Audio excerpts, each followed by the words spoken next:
Ναι. Περιμένετε ρε παιδιά, ένα σέρα. Ναι. Δεν βιαζόμαστε.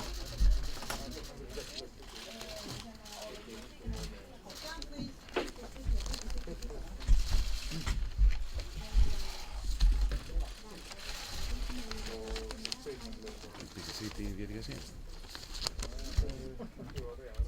Dear colleagues,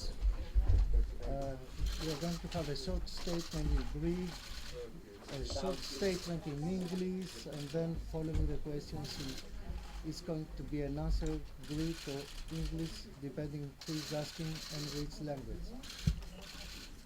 So please, could we start? Enough photographs? Never it's enough for you. Okay. Shall we begin without the Please, photographs? do you mind? Okay. Now, I'm going to make a statement to begin with in Greek. Then I will switch to English. And then I'll take questions in either Greek or English and I will answer them accordingly, okay? Ωραία. Είστε έτοιμοι?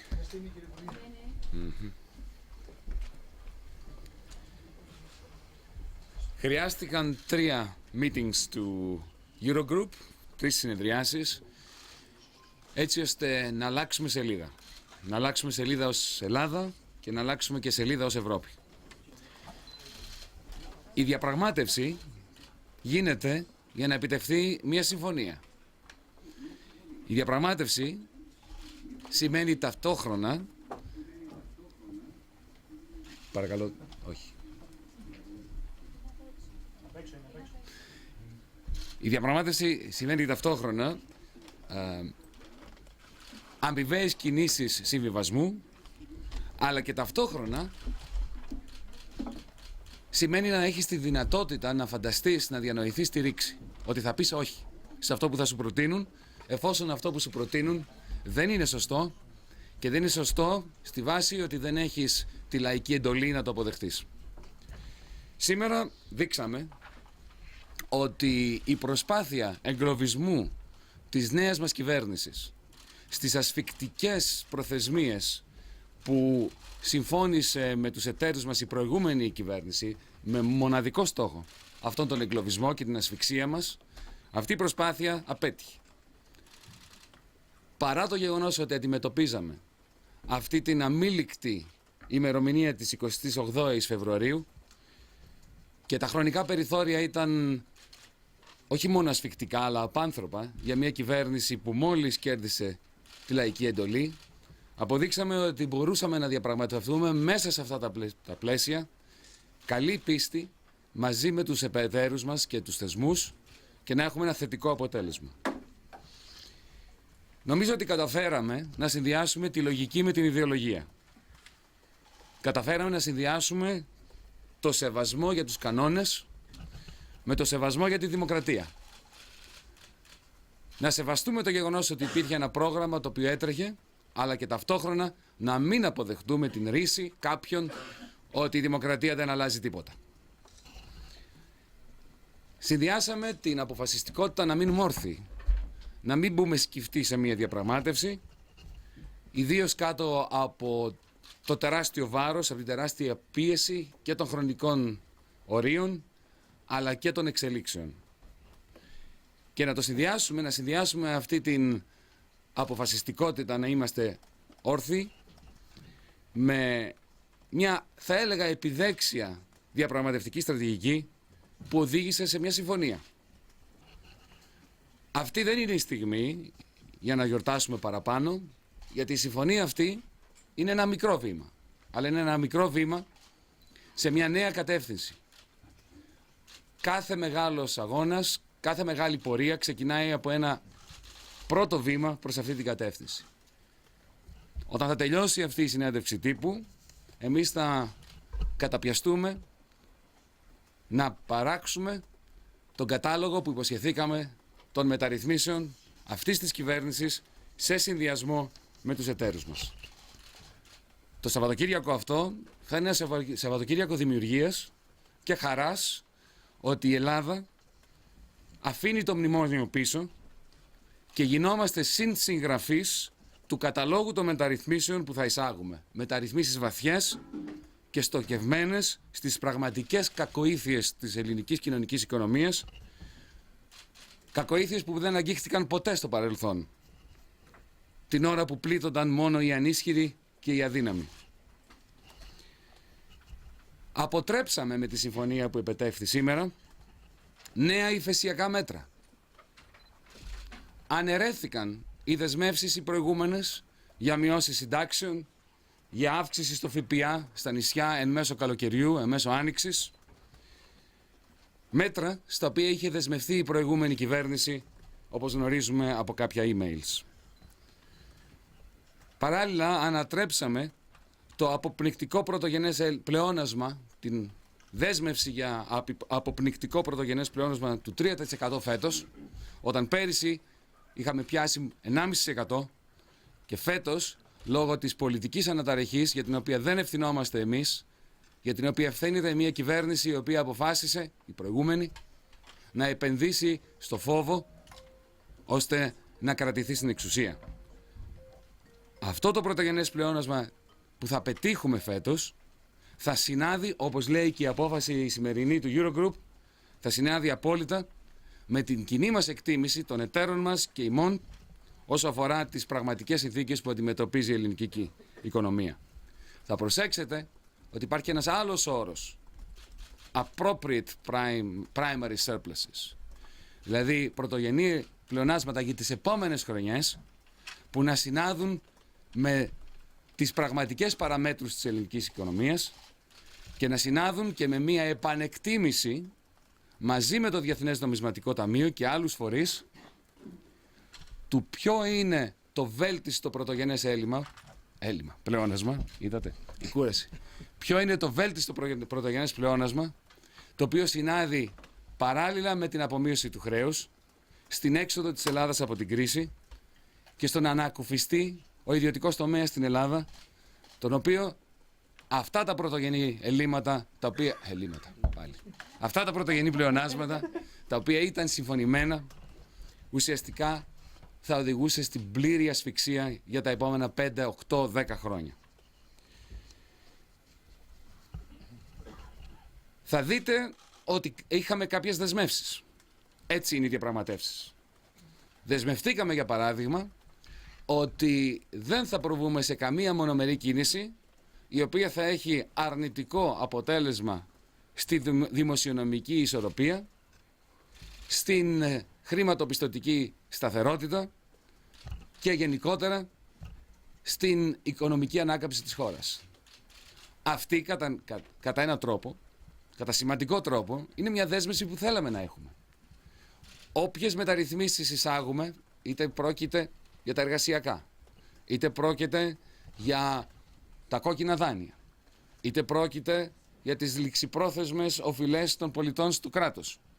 Σε καμία περίπτωση δεν θέλουμε εμείς οι ίδιοι αυτές οι ρυθμίσεις να έχουν αρνητικό αντίκτυπο είτε δημοσιονομικό είτε όσο αφορά τη σταθερότητα.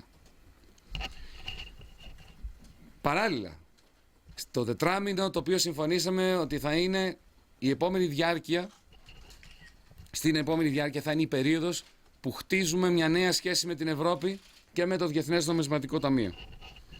Συμφωνήσαμε ότι θα βάλουμε μπροστά τη διαπραγμάτευση που θα οδηγήσει από τον Ιούλιο και πέρα, το καλοκαίρι, σε ένα νέο συμβόλαιο για την ανάπτυξη στην Ελλάδα μεταξύ Ελλάδας και Ευρωπαίων εταίρων μας μαζί με το Διεθνές Νομισματικό Ταμείο, του οποίου το πρόγραμμα έτσι κι αλλιώς επεκτείνεται μέχρι το 2016.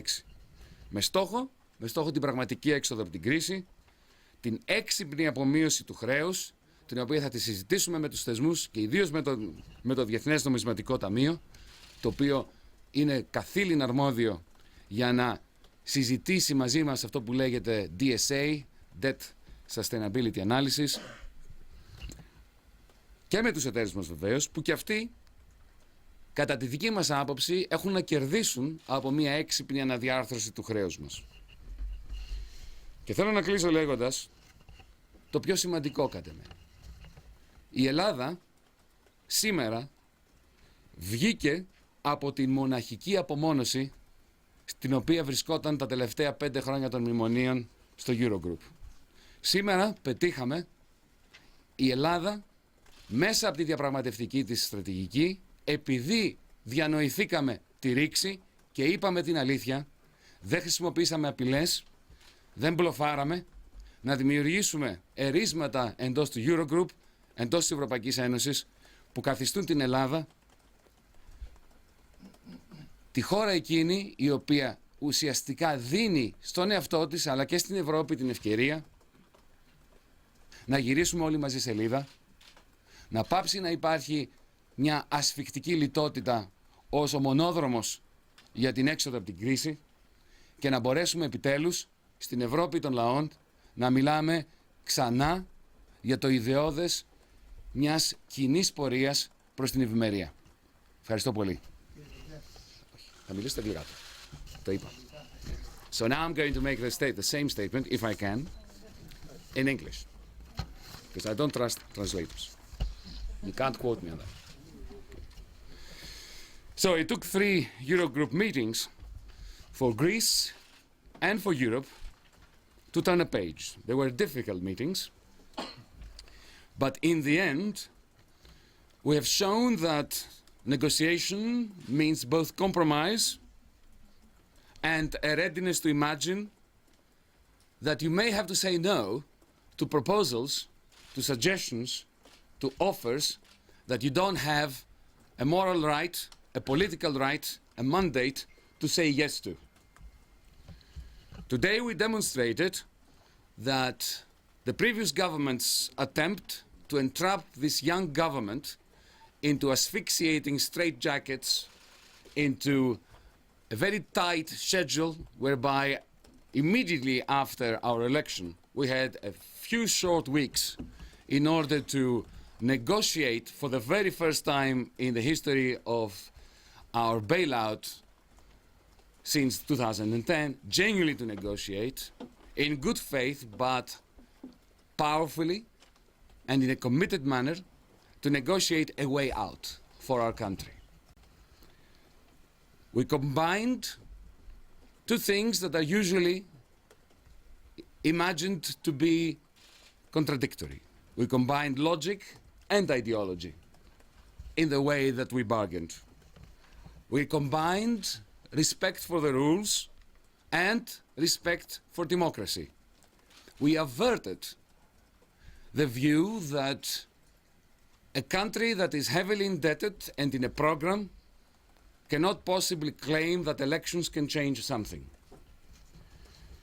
We stood upright from the beginning of the negotiations to the very end, especially when faced by immense pressure.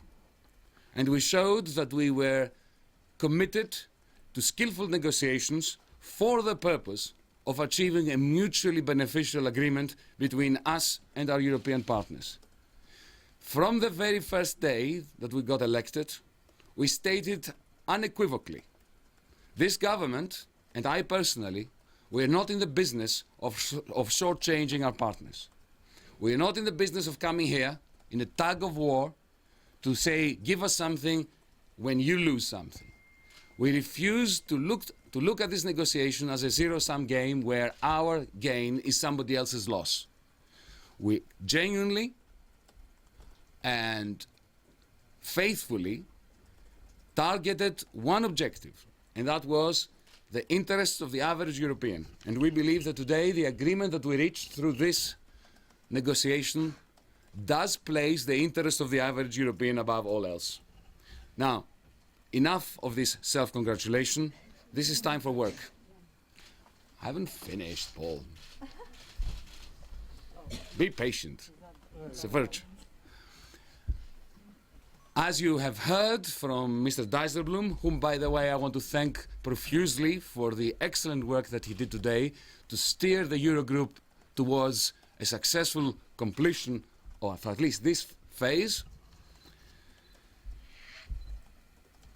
we showed that the Eurogroup can help a country like Greece attain degrees of freedom that are essential for a democracy, And we have concluded that this weekend is going to be a very hard weekend, but a very happy weekend. Because we get a chance to get down to work. Not to negotiate, not to have to worry about whether our point of view is going to be heard, but to get down to work in conjunction with our partners and with the institutions who will be at an arm's length, of course. We're going to be teleconferencing. We are going to sit down and codify in the form of a table the reforms that this government wants to institute, wants to implement. And we'll have an open line with our partners and the institutions to exchange views, because we have a lot to learn from them. Because you see, this is the beauty of it. Once you have a relationship of equals, instead of the relationship that we used to have, the collaboration can be a lot more fruitful. And this weekend is going to be such an occasion. We are leaving behind the days when a list of reforms that Greek society treated as a foreign body was imposed but not implemented because it was a foreign body. As of today, we're beginning to be co-authors of our destiny, co-authors of the reforms that we want to implement, which we are going to dictate, which we will discuss with our partners, and which we are going to use as a weapon against the deep malignancies of the Greek social economy, which have been characterizing Greece, not for the last few years, but for decades, if not a century. Malignancies that we need to target successfully, and this is our great challenge, if we're going to re-establish Greece's national independence. Today, if you look at the communiqué, the statement of the Eurogroup, we managed to avert a sequence of many years of suffocating primary surpluses that our economy can simply not produce without destroying the productive basis of the private sector. You will see in the communiqué, in the statement, that the Eurogroup very wisely accepted that 2015 is a difficult year because of the way it started, and that the primary surplus that we shall target, which will be positive, will nevertheless be determined by the facts on the ground, by the genuine economic circumstances that we face and which we will assess together with our partners. As for the primary surpluses of the years to come, which were at exorbitant levels of 4.5–5% for a large number of years ahead, you will notice that the wording includes a very good example of constructive ambiguity. We are referring to appropriate primary surpluses in line with previous decisions. And by that, what we mean is that we are going to conduct our debt sustainability analysis in conjunction with the International Monetary Fund, which is very good at that and has always, over the last few years, held views with which I personally find myself in agreement with.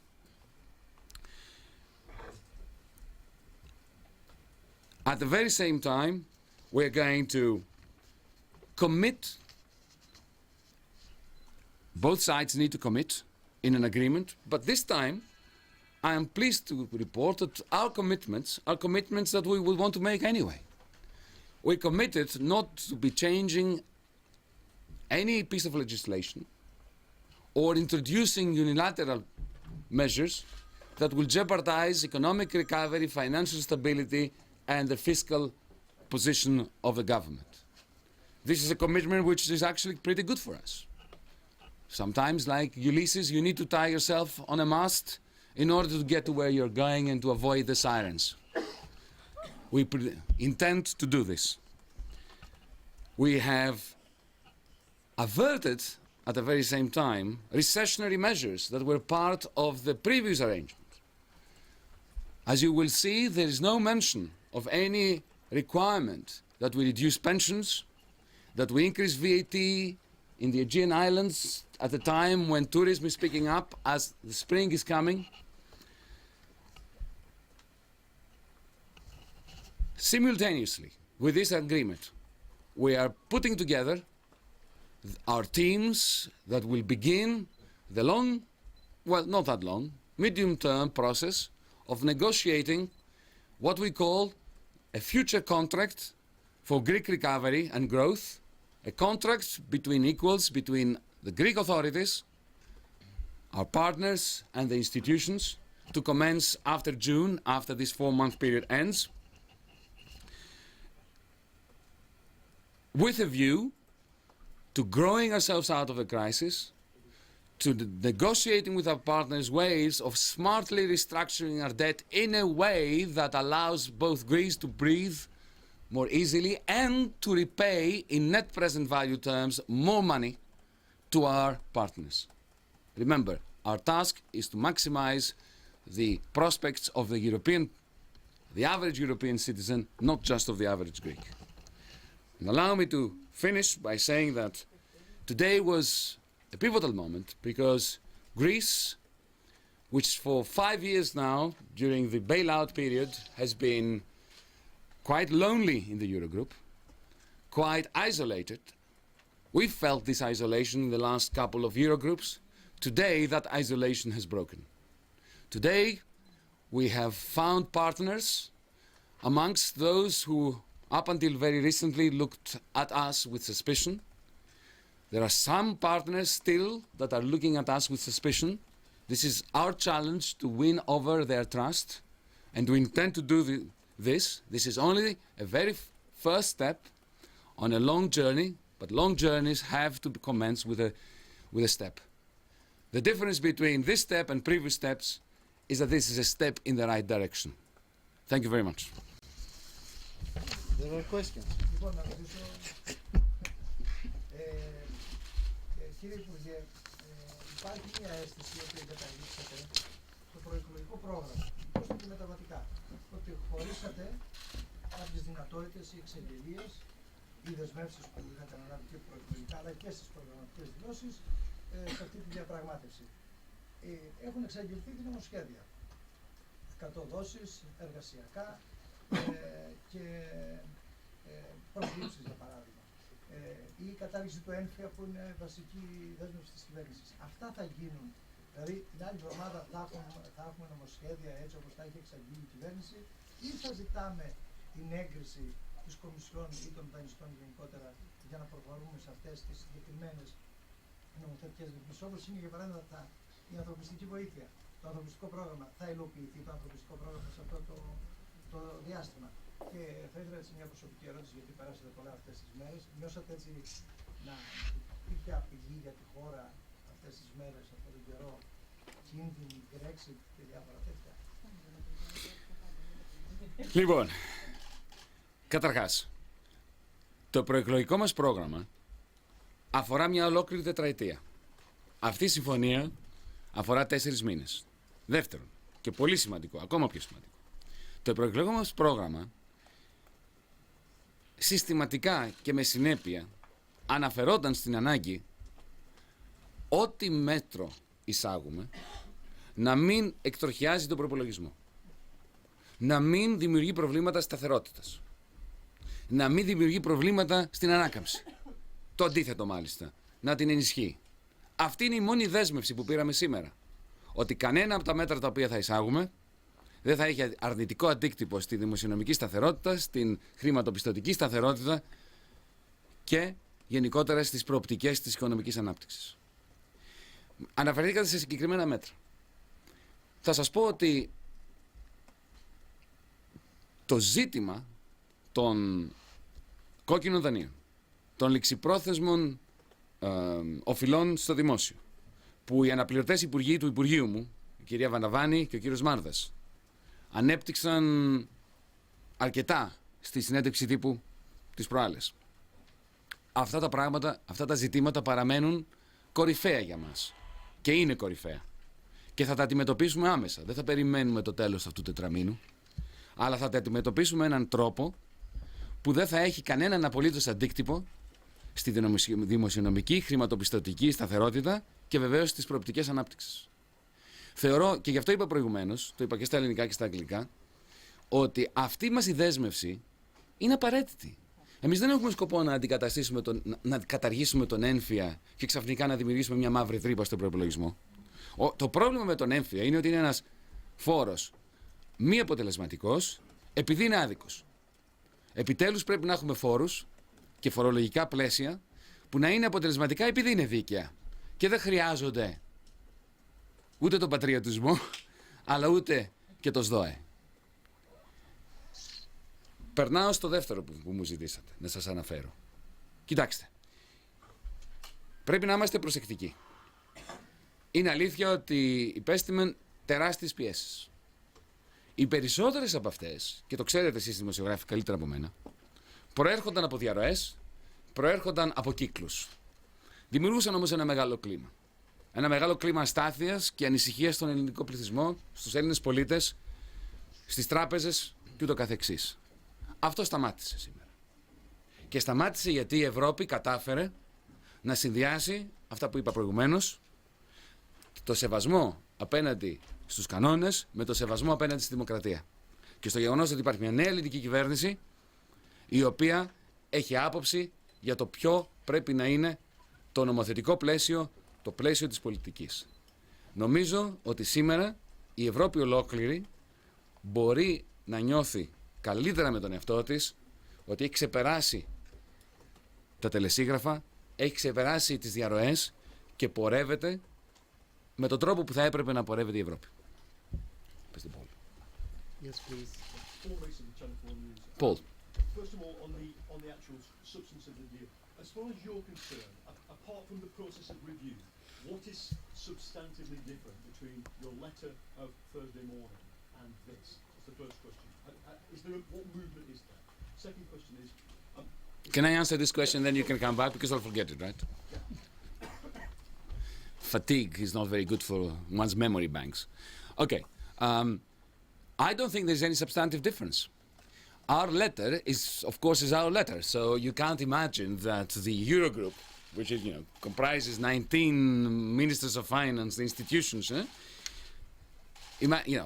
when a piece of text is written by a committee, okay, it becomes unwieldy and there's no way it could ever resemble the original letter. But the substance, as far as I'm concerned, and this is why the Greek government is particularly pleased tonight, the substance is, to all intents and purposes, quite the same. Your second question. So the second question is about the banks. Obviously, there have been reports out of the Greek media of a billion deposit flight today. You know better than anybody in this room what the true picture is. So Greeks will be asking, first of all, what commitment is there on ELA? How soon will we find whether the ELA cap is lifted? The second thing is, at what point and to what level do you want the T-bill cap to be lifted? And thirdly, can you assure Greeks that on Tuesday they won't wake up to find their ATMs limited? Oh, I can absolutely assure that. Absolutely. Let me tell you why. Without wanting to interfere with the independence of the central bank, it is quite clear that the reason why we've had a deposit flight was because every day, even before we were elected, Greeks were being told that if we are elected and if we stay in power for more than a few days, the ATMs will cease functioning. Well, right on cue. But this is Brussels, right? So, today's decision puts paid to this fear and to the scaremongering. And I have no doubt that shares of the banks are going to rebound. They already are rebounding quite naturally. And Greek depositors will be reassured that Europe has found a way to collaborate with Greece in such a way as to respect both, as I said before, repeatedly, the existing rules and the new mandate. I shall leave it to the officials of the European Central Bank to make the announcements, which I'm sure they're going to make, that will improve the climate much, much further. And I shall conclude this answer with one very important point.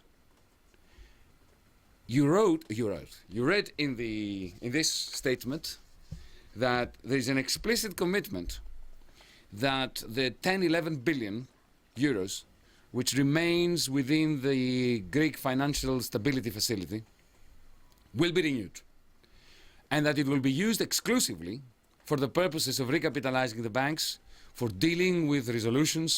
We would like to extend this to an idea that we have and the ideas that others have, the IMF for instance, on how to deal with non-performing loans. It was never our intention to use this money in order to fund the government. So by committing not to use this money to fund the government, we were committing to what we wanted to commit. The very statement that this money now is there and it will not expire at the end of February is another major boost to the banking system. This is why I started my answer by saying that I have no doubt that no one who is not paranoid will imagine anything other than that the banking system is safe, not only on Tuesday and Wednesday and Thursday, but ad infinitum. Yannis. Δύο σημεία, κύριε Υπουργέ. Η λίστα που θα παραδώσετε τη Δευτέρα, φαντάζομαι ότι θα είναι κάποια προσπάθεια εισαγωγής κάποιων προγραμματικών στοιχείων του κόμματός σας στο μνημόνιο. Μπορείτε να μας πείτε πάνω κάτω ποια είναι τα βασικότερα σημεία? Ένα. Να απαντήσω το ένα, για να μην το ξεχάσω και έχετε και δύο μετά. Πρώτον, το μνημόνιο τελείωσε. Αυτό που συμφωνήσαμε και το βλέπετε και στο κείμενο είναι κάτι πολύ απλό. Θα κάτσουμε και θα γράψουμε εμείς μια σειρά από μεταρρυθμίσεις που θέλουμε να κάνουμε στους επόμενους 4 μήνες. Δεν είναι τα επόμενα 40 χρόνια, είναι τους επόμενους 4 μήνες. Πάνω σε αυτό θα κριθούμε από τους θεσμούς τη Δευτέρα, Τρίτη, η οποία καταλαβαίνετε, όπως μπορείτε να φανταστείτε, αυτή η αξιολόγηση θα είναι πολύ σύντομη, γιατί θα είναι ουσιαστικά μια αξιολόγηση ενός πίνακα. Δεν προλαβαίνει να πάει σε βάθος ούτε η δική μας τοποθέτηση, ούτε η δική τους. Και στο τέλος του τετραμήνου θα κριθούμε στη βάση της επιτυχίας εφαρμογής αυτών των μεταρρυθμίσεων όπως συμφωνήθηκαν με τους θεσμούς. Αυτό δεν είναι μνημόνιο. Γι' αυτό είπα προηγουμένως, και με βλέπετε και αρκετά χαρούμενο γι' αυτό, ότι μιλάμε για τη μετατροπή της ελληνικής κυβέρνησης, του ελληνικού κράτους, της ελληνικής βουλής, σε συνσυγγραφής των μεταρρυθμίσεων που πρέπει να περάσουν επιτέλους σε αυτή τη χώρα. Δεν είναι θέμα του κόμματός μας. Θα είμαστε ανοιχτοί σε όλα τα κόμματα. Μέσα σε αυτό το Σαββατοκύριακο, εγώ καλώ και τα υπόλοιπα κόμματα, ως Υπουργός Οικονομικών, να έρθουν σε επαφή μαζί μας, να μας προτείνουν και εκείνοι και οι υπόλοιποι φορείς και οι υπόλοιπες κοινοβουλευτικές ομάδες, ποιες κρίνουν εκείνες ότι θα έπρεπε να είναι, βεβαίως μέσα στο πλαίσιο του ρεαλισμού, γιατί μιλάμε για 4 μήνες. Και παράλληλα και με τους θεσμούς θα πάρουμε και τις δικές τους απόψεις. Γιατί? Επειδή έτσι θέλουμε. Γιατί κρίνουμε ότι έχουν να προσφέρουν ιδέες. Αλλά εμείς είμαστε οι συγγραφείς, εμείς είμαστε αυτοί από τους οποίους θα φύγει αυτό το κείμενο και θα πάει στους θεσμούς και θα πάει στους εταίρους μας. Και μετά, αυτή είναι η μεγάλη μας αγωνία, αν θα μπορέσουμε αυτές τις μεταρρυθμίσεις να τις εφαρμόσουμε. Εγώ θεωρώ ότι είναι το μεγάλο εθνικό στοίχημα. Και δεν το κάνουμε μόνο εμείς, ο ΣΥΡΙΖΑ, πήραμε 36-37% που είναι πάρα πολύ καλό, αλλά θα το κάνουμε ως το 100% του ελληνικού λαού, γιατί νομίζω δεν υπάρχει Έλληνας ο οποίος να μην θέλει να γίνουν αυτές οι μεταρρυθμίσεις πλέον. Το δεύτερο.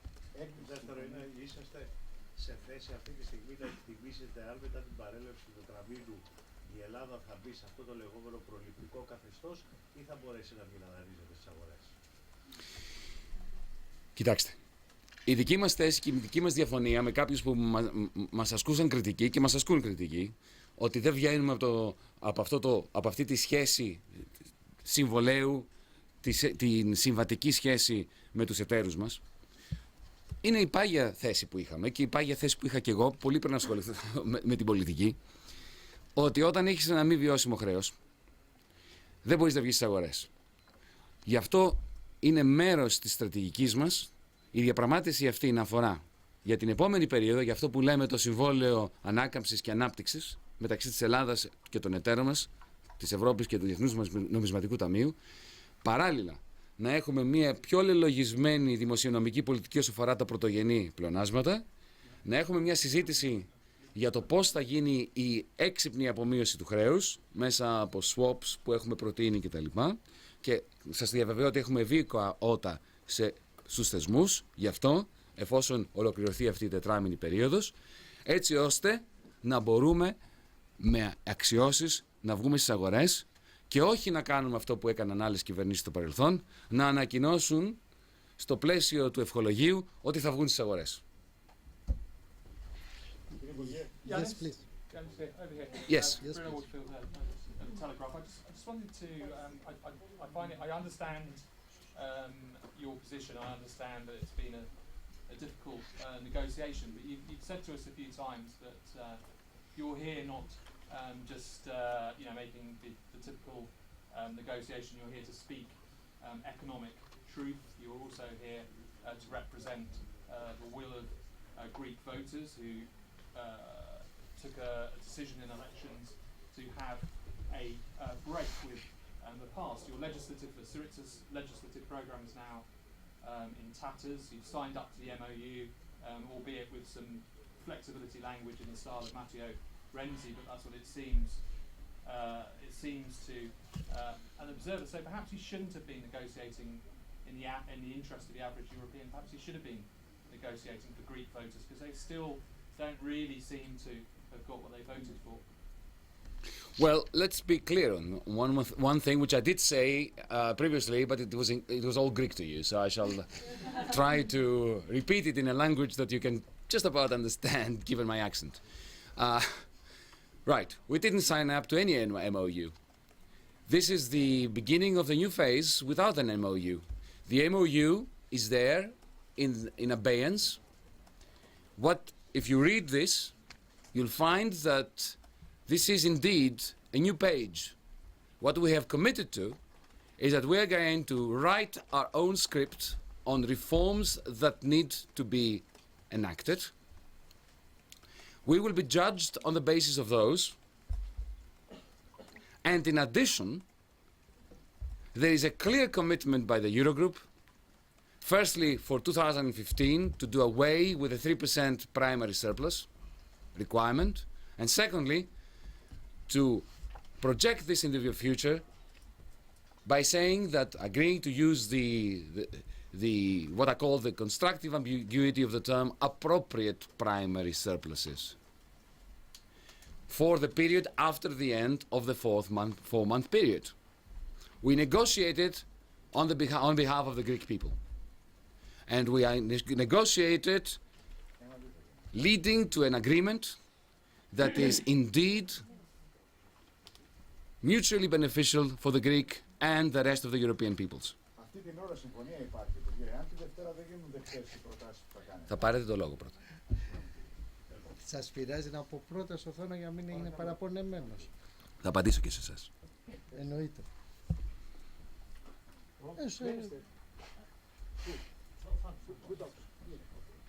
Minister, it seems that, according to what President Dijsselbloem said, what is extended is the current program. So same terms apply as with the previous government. What's the change that makes you so happy that we can co-author and take different measures and you won't be pressurized by the Troika as the previous government was? What's the fundamental difference? Does it lie here in Brussels or is it in Athens, in the political will of this government? Well, let me answer your question. It's a very good question. Thank you for it. Well, firstly, we're not, unlike the previous government, we have not committed to be reducing pensions and increasing VAT in the next few months. Number one. Number two, we have not committed, unlike the previous government, to be having a 3% primary surplus in 2015, or indeed to have those exorbitant primary surpluses in the next few years. Number two, that is, and I think very significant. Number three, reforms. We agreed with our partners that we will be the authors, let's say co-authors, of a new list of reforms that we are going to target in a way of our choosing, in collaboration with our partners. We are no longer going to be following a script that was given to us by external agencies. These three put together lead to a very safe conclusion that one has to be particularly small-minded to argue that we just signed up to the old program. Okay. Mr. Dijsselbloem never said that. You did. My question is now we have an agreement or a framework of an agreement. And what will happen if Monday your proposition for the reforms you propose are not accepted by the institution. We are in trouble. If our list of reforms is knocked back by the institutions, this agreement is dead and buried. Can I be more clear than this? But it's not going to be knocked down by the institutions. I'm absolutely committed to making sure, as is the rest of the government, we're going to work night and day between now and Monday in conjunction with the institutions. There is plenty of goodwill from us, and there is plenty of goodwill from them. We have a common interest now to come up with a new list, a fresh list of reforms that the Greek people own. And do you know what the great difference is between this government and previous governments? We are carrying the Greek people. We will carry them with us along the path of reform, because we are not imposing those reforms upon them as an excuse for not reforming Greece. 2 points. Yes. Minimum wage. Sorry. I can't hear you. Start again. State the media, please, and the name if you don't mind. Who are you and where are you coming from? Pardon? Okay, And thank your you. name? It's fine. Your list of reforms you are going to propose on Monday, will these reforms have the same fiscal effect than the reforms of the MOU? I have no idea. You don't know. No. And you And let me tell you why I don't know. But allow me to answer, right? You asked me. Now, you have a finance minister who's a bit weird because he's trying to tell the truth. Okay? So I hope you tolerate my tendency not to lie. Because take for instance tax evasion. We are absolutely determined that tax immunity and tax evasion should be crushed in Greece. Do I know, can I give you a number of how much money we'll make out of this year, next year? No, I can't. If I gave you a number, I would be lying. I could come up with a number, right? But I'm not, as I told Dr. Schäuble today in a conversation we had, I refuse to give you a number which I am not confident I can achieve, because this is how you build trust.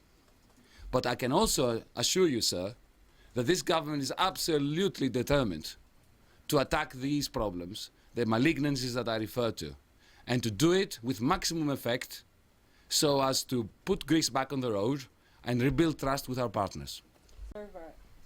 3 points. Privatizations, hiring back the people who are on the state payroll and were fired, and minimum wage. Will you stick by the commitments made in the Greek Parliament? Because these are crucial matters to Okay. the program. Privatization. I keep saying this again and again and again. This government is undogmatic on privatization. In other words, I cannot tell you whether I'm in favor or against privatization. Tell me which privatization, and then I can begin to grapple with the question. So, for instance, The port. well, you can ask me. But I do not believe this is the appropriate forum to discuss each privatization. This is a case. Now I'm giving you the principles that we're following. The idea of a fire sale of state assets, which allows you to collect a few pennies and put them in the black hole of an unsustainable debt, is not an idea that we endorse.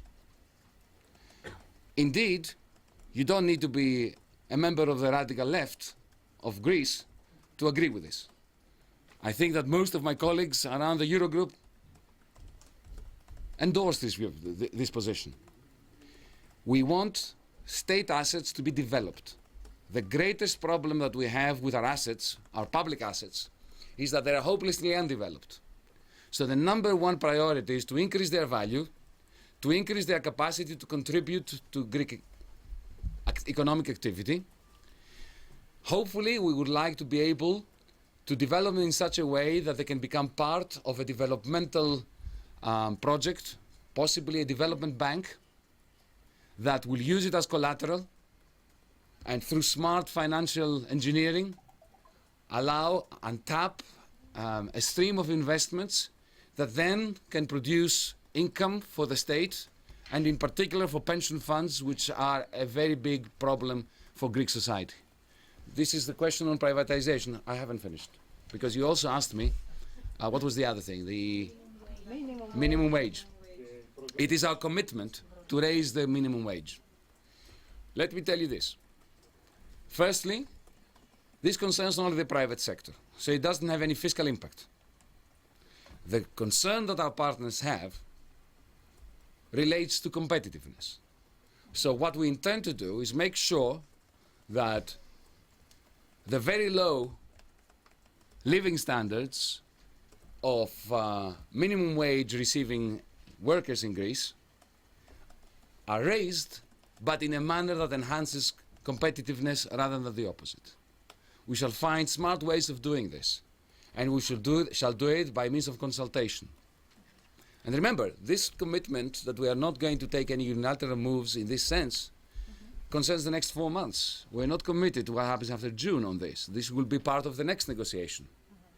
And like Ireland has proven, it is perfectly possible to negotiate with institutions an increase in the minimum wage, which we intend to do. Let me also make the point that some of my colleagues from other countries, like Slovakia, Latvia and so on, have raised. They've said to me, our minimum wage is a fraction of yours.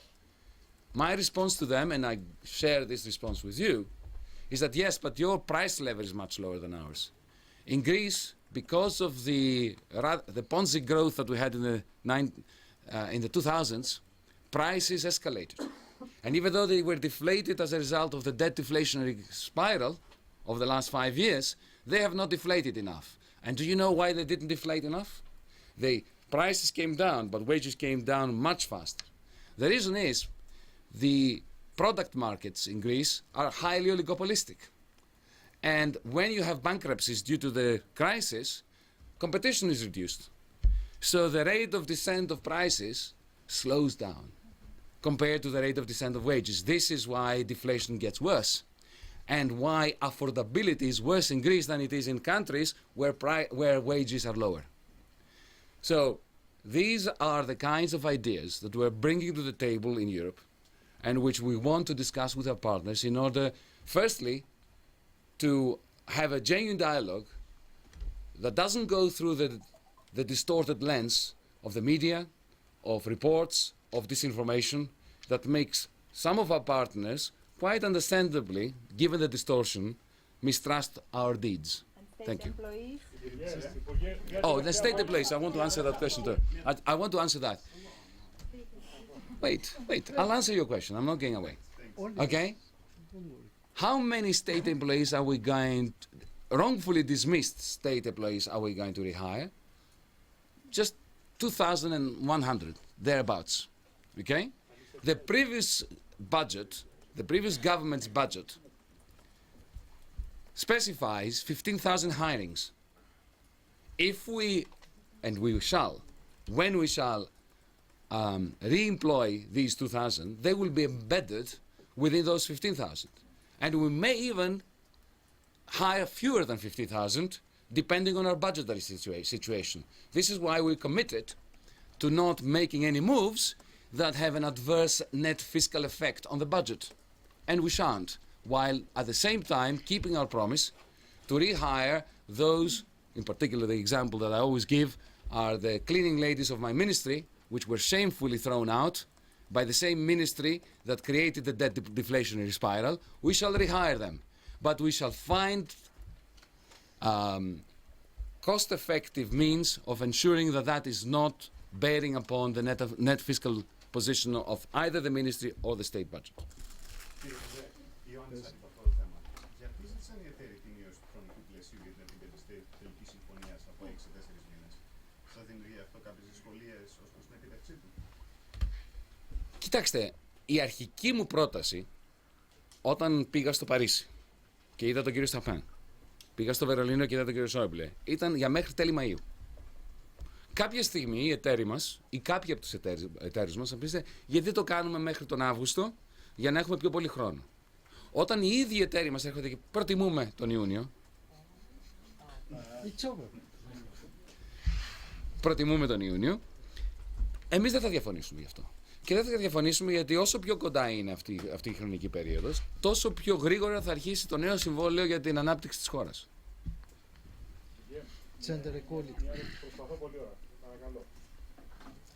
Να αφήσουμε μια κυρία πρώτα. Μια κυρία. Μια κυρία πρώτα και μετά φέρνει Κυρία, και εσύ. θα απαντήσω και σε εσάς. Μα δεν υπάρχει περίπτωση. Θα κάτσουμε εδώ όλο το βράδυ.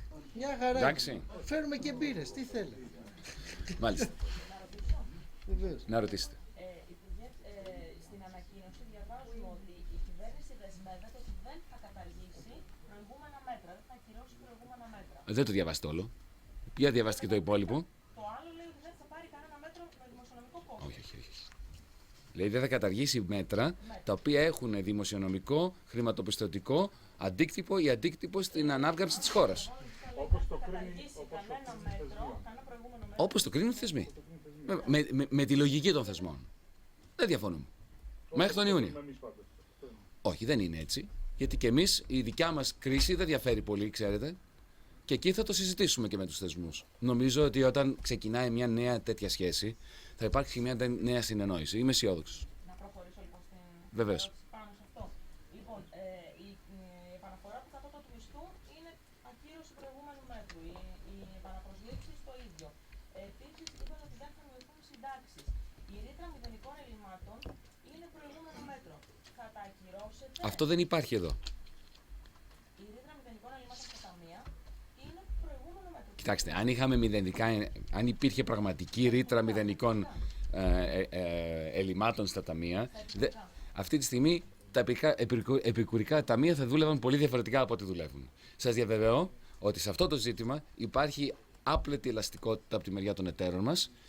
Μην ξεχνάτε ότι όλες αυτές οι ρυθμίσεις ναι μεν αφορούν τις μονομερείς κινήσεις εκ μέρους μας, αλλά από την άλλη μεριά αφορούν και τις συμφωνημένες με τους εταίρους μας κινήσεις. Δεν θα υπάρξει καμία μείωση συντάξεων στο επόμενο τετράμινο. Δεν μπορώ να το πω πιο ξεκάθαρα. Επειδή είναι το ίδιο, απλώς Στο ίδιο πνεύμα θα είναι, θα ακολουθήσει ο συνάδελφος, θα είναι, θα επανέλθετε. Ναι. Να ρωτήσω μόνο. Μάλιστα. Ο Πρωθυπουργός είπε για σαρωτικές αλλαγές και στα εργασιακά και για άμεση κατάθεση των νομοσχεδίων για τα κόκκινα δάνεια και τις ρυθμίσεις των εκατοδόσεων. Αυτά τελικά παγώνουν για 4 μήνες ή θα προωθηθούν με διαφορετικό τρόπο? Θα προωθηθούν με έναν τρόπο που να είναι θεραπευτικός και για το θέμα των κόκκινων δανείων και των ληξιπρόθεσμων δανείων και με έναν τρόπο που τελικά θα δείτε ότι θα λειτουργήσει πολύ πιο αποτελεσματικά. Ναι. Θέλω να σας πω, ήταν κόκκινη γραμμή και κατά την προεκλογική περίοδο και όλη την αντιμνημονιακή περίοδο του ΣΥΡΙΖΑ τα εργασιακά και η παρεμβάση στο ασφαλιστικό. Εγώ θέλω να σας ρωτήσω ευθέως αν μπορείτε αυτή τη στιγμή να εγγυηθείτε ότι στο κείμενο που θα παρουσιάσετε τη Δευτέρα δεν θα υπάρχει κεφάλαιο μέσα ασφαλιστικό και εργασιακά. Σας το εγγυώμαι. Δεν θα υπάρχει. Ασφαλιστικό και εργασιακό. Δεν θα υπάρχει. Με ρωτήσετε και σας είπα. My name is Antonio Martins. I'm from the Portuguese state. And because you are Minister of Finance that tells the truth, we asked the question upstairs and we didn't get it. What was the problem with Portugal and Spain today at the end? And how can you qualify the position of the two countries that were one of them in the same trouble as Greece during this whole process? You're making it very, very hard for me now, because I promised to tell the truth, right? But at the very same time, there is something called good manners. Now, the Portuguese finance minister and the Spanish finance minister are my colleagues in the Eurogroup. I recognize that they have their own political prerogatives. It was clear from their position that they were motivated by those prerogatives. I respect that. It is also true, let me finish.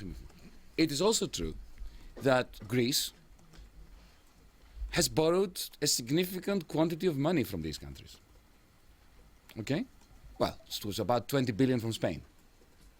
Not from Portugal, because Portugal is much smaller, right?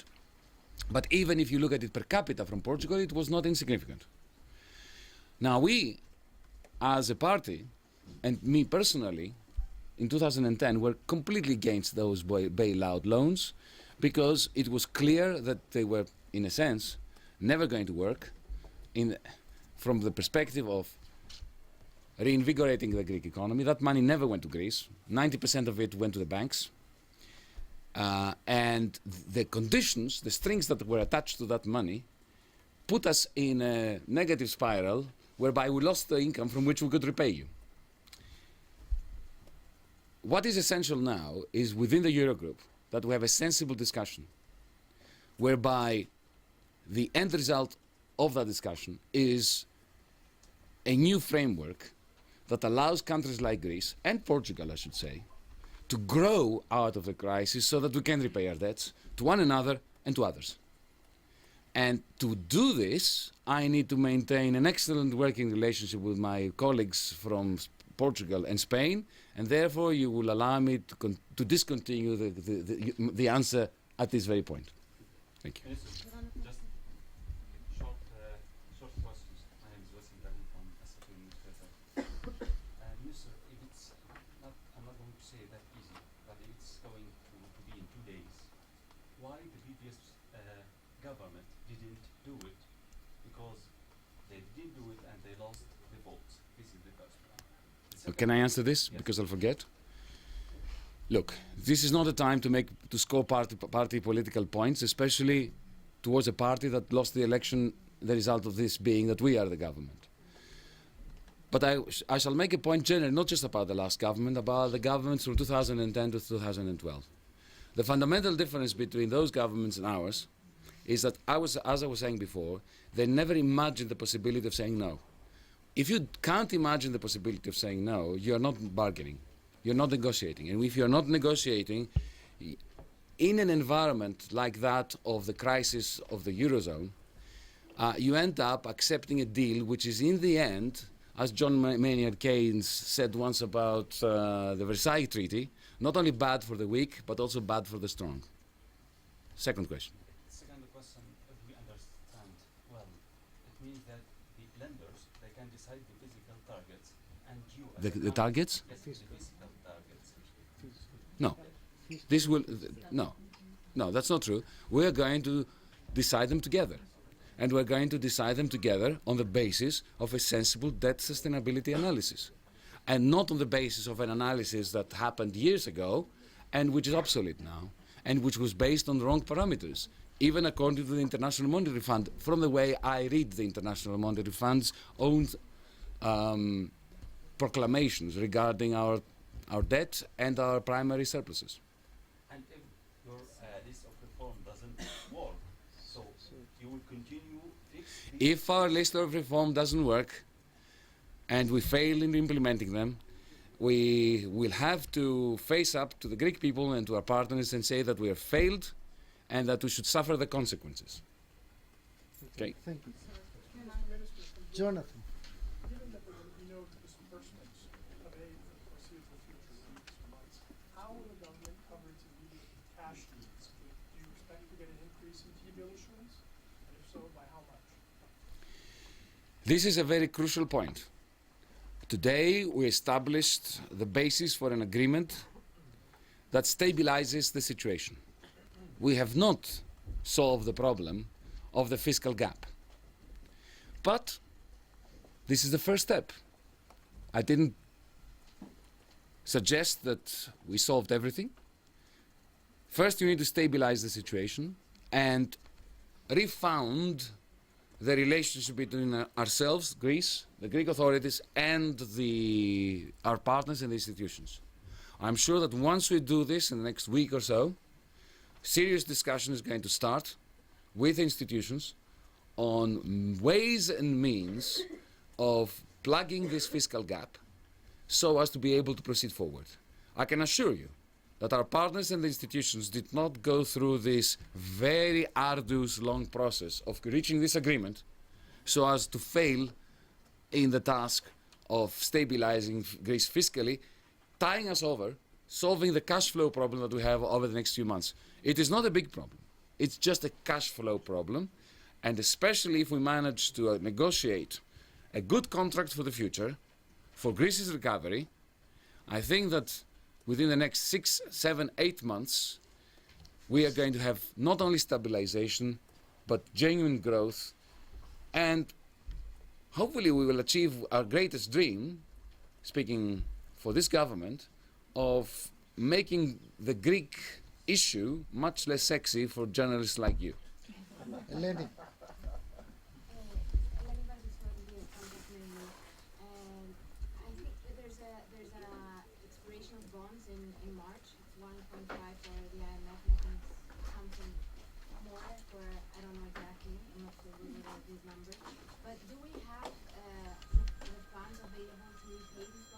I just answered that question. There is a fiscal gap. No, it's exactly the same. It's exactly the same question. We have a fiscal gap because of the IMF loans, because of the pre-PSI holdouts, okay? And then we have another big hurdle in June, July with the S&P bonds. This is too late in the night to go through this gamut. But the question is exactly the same. The point I made, and I'll repeat it once more, out of courtesy for the lady, we didn't come that far in order to fall on such a small hurdle.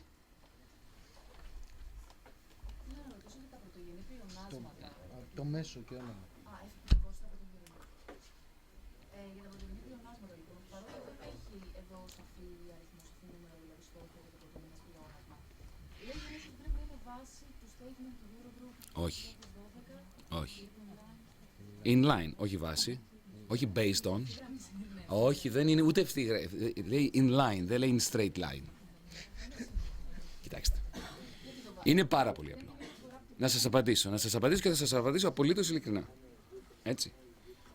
Όταν σε ένα meeting σαν το Eurogroup, που είναι τόσος κόσμος, ο καθένας με τα δικά του ζητήματα στο μυαλό, βάζεις ένα νούμερο, αυτό το νούμερο λειτουργεί ως μαγνήτης για διαφωνίες. Οπότε αυτό που αποφασίσαμε να βάλουμε είναι τη λέξη appropriate, έτσι ώστε να υπάρχουν αρκετοί βαθμοί ελευθερίας, ώστε να επιλεχθεί το νούμερο, το οποίο θα συνάδει τη στιγμή που πρέπει, έτσι, με το μεγάλο ζήτημα, το μεγάλο στίχημα της ανόρθωσης της ελληνικής οικονομίας. Να σας το πω πολύ απλά. Με ρωτάει κάποιος συνάδελφός μου στο Eurogroup, δημοσιογράφος, τι πρωτογενές πλεόνασμα πιστεύετε ότι πρέπει να έχετε το 2016. Και η απάντηση είναι, δυστυχώς είμαι οικονομολόγος. Έτσι. Η απάντηση είναι, δεν ξέρω. Να σας πω, πρέπει πρώτα εσείς να μου πείτε ποιο θα είναι το επίπεδο των επενδύσεων σε σχέση με τις αποταμιεύσεις. Για να έχουμε ένα πρωτογενές πλεόνασμα του 3%, του 2%, του 1%, θα πρέπει να ξέρουμε ποιο είναι το εμπορικό έλλειμμα και ποια είναι η διαφορά μεταξύ επενδύσεων και αποταμιεύσεων. Έτσι μπορώ να σας πω ποιο θα είναι. Οπότε, στην Ευρώπη έχουμε μια τάση, επειδή και οι περισσότεροι συνάδελφοί μου είναι δικηγόροι, να θέλουμε να ορίσουμε τα πάντα ως κανόνες. Αυτό το νούμερο. Δεν γίνεται έτσι όμως μακροοικονομική πολιτική. Η σοβαρή μακροοικονομική πολιτική χρειάζεται να λάβει υπόψη της τις μακροοικονομικές δυναμικές. Και αυτό έχουμε σκοπό να κάνουμε. Και αυτή η λέξη που χρησιμοποιήθηκε εδώ, τι κάνει? Αναδεικνύει την απόφαση του Eurogroup και των θεσμών, ιδίως του Διεθνούς Νομισματικού Ταμείου, ότι πρέπει να είμαστε σοβαροί όσο αφορά τον τρόπο με τον οποίο επιλέγουμε αυτούς τους στόχους και αυτοί οι στόχοι να συνάδουν με τη μακροοικονομική κατάσταση. Όχι καθόλου. Δεν υπάρχει νούμερο. Και όσο ποια γλώσσα θέλεις. Είναι πολύ αυτό το για την Ελένη, οπότε συγγνώμη για την επανάληψη. Απλά όσον αφορά τα μέτρα και για το fiscal και για το financing gap, επειδή τα redemption στην αρχή είναι αρκετά σύντομα, με το Μάρτιο δηλαδή, έχετε ένα timeline στο μυαλό σας για το πότε θα ξέρουμε τι θα γίνει για να καλύψουμε αυτό? Πριν από τότε.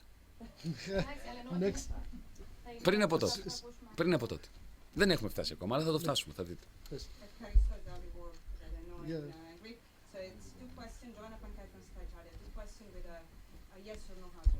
Oh, you just want yes or no? You can't get that from me. I talk too much. Okay, the first question is, what do we have to understand? From this agreement of tonight, the memorandum, we have to consider it as invalid, not valid anymore. And the second question is, can you undertake any measures that you do not agree with the institution or not? Okay. Let me start from the second question. Absolutely not. We shall not, nobody's asking us to impose upon our economy and society measures that we don't agree with. And this is, if you want, the beauty of this agreement. And the reason why we're so positive about it. To the first question, I'm sorry, but I'm not going to give you a yes or no answer. Because it would be false. And as I said, I don't want to give you a false answer. No, I haven't finished. I haven't finished. But she asked only yes and no. But that doesn't constrain me to say yes or no. We Greeks talk a lot, right? So you're going to get a long answer now as punishment. Πηγαίνετε να πιείτε μπύρα. No, it's very simple. remember what I was saying in my statement. I was saying that what was so important in our agreement today was that we managed to combine. We combined respect for existing rules with respect for the democratic notion that we have a new government, a new mandate, and we want new rules. How do you achieve this respect? How do you combine these seemingly contradictory principles? Well, in a kind of dialectical fashion, right? You don't say that the MOU is null and void. What you say is we've progressed, we have evolved. We now have a new framework, but we respect the previous one. But now we're concentrating on co-authoring these reforms, and these are the reforms that we're going to be judged by.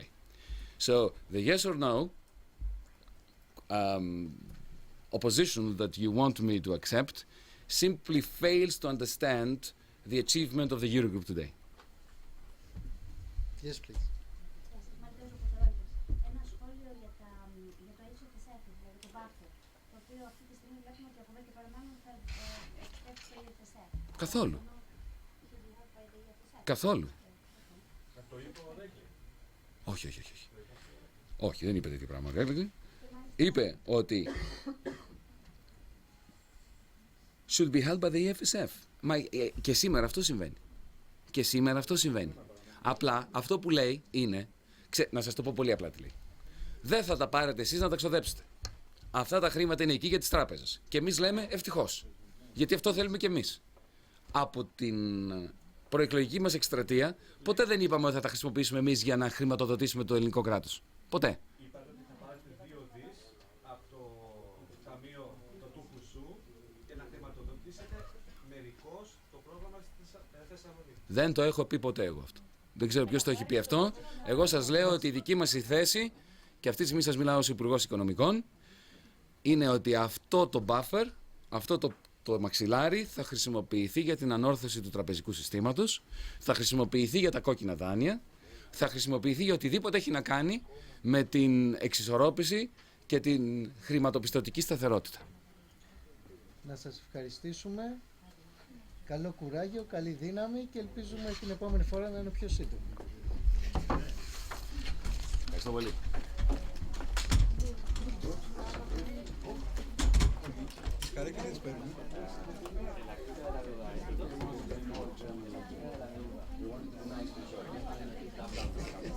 Thank you.